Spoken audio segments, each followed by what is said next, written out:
കോപ്പിയടിയെ തുടർന്ന് 112 higher secondary വിദ്യാർത്ഥികളുടെ പരീക്ഷാഫലം റദ്ദാക്കി. ഹിയറിംഗിന് ശേഷമാണ് നടപടി. സേ പരീക്ഷ എഴുതാൻ അനുമതി നൽകി. പരീക്ഷാ ഡ്യൂട്ടിയിലുണ്ടായിരുന്ന അധ്യാപകരും നടപടി നേരിടേണ്ടി വരും. വി എ ഗിരീഷ് തിരുവനന്തപുരത്ത് നിന്ന് ചേരുന്നു കൂടുതൽ വിവരങ്ങളുമായി. ഗിരീഷ്, എന്തൊക്കെയാണ് വിശദാംശങ്ങൾ?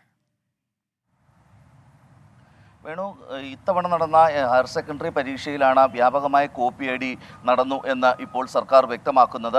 വിവിധ സ്കൂളുകളിലായി പരീക്ഷാ സ്ക്വാഡ് നടത്തിയ പരിശോധനയിലാണ് ഈ ക്രമക്കേട് കണ്ടെത്തിയത്. തുടർന്ന് വിശദമായ പരിശോധന നടത്തി. ഈ വിശദമായ പരിശോധനയുടെ അടിസ്ഥാനത്തിലാണ് 112 വിദ്യാർത്ഥികളുടെ പരീക്ഷകൾ, ഇവർ എഴുതിയ എല്ലാ പരീക്ഷകളും റദ്ദാക്കാൻ ഇപ്പോൾ സർക്കാർ തീരുമാനിച്ചിരിക്കുന്നത്.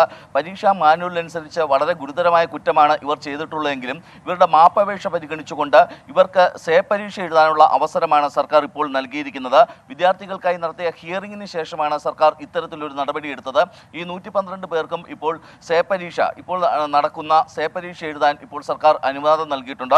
അതോടൊപ്പം ഏറ്റവും പ്രധാനമായിട്ടുള്ളത് ഈ പരീക്ഷാ ഡ്യൂട്ടിയിലുണ്ടായിരുന്ന അധ്യാപകർക്കെതിരെയുള്ള നടപടിയാണ്. ഇത്തരത്തിലൊരു ക്രമക്കേട് നടന്നിട്ടും ഇത് അറിയിക്കുകയോ റിപ്പോർട്ട് ചെയ്യുകയോ ചെയ്യാതിരുന്ന അധ്യാപകർക്കെതിരെ നടപടിയെടുക്കുന്ന കാര്യവും സർക്കാർ ഇപ്പോൾ പരിഗണിച്ചു വരുന്നു. വേണു, വി എ ഗിരീഷാണ് തിരുവനന്തപുരത്ത് നിന്ന് വിവരങ്ങൾ നൽകിയത്.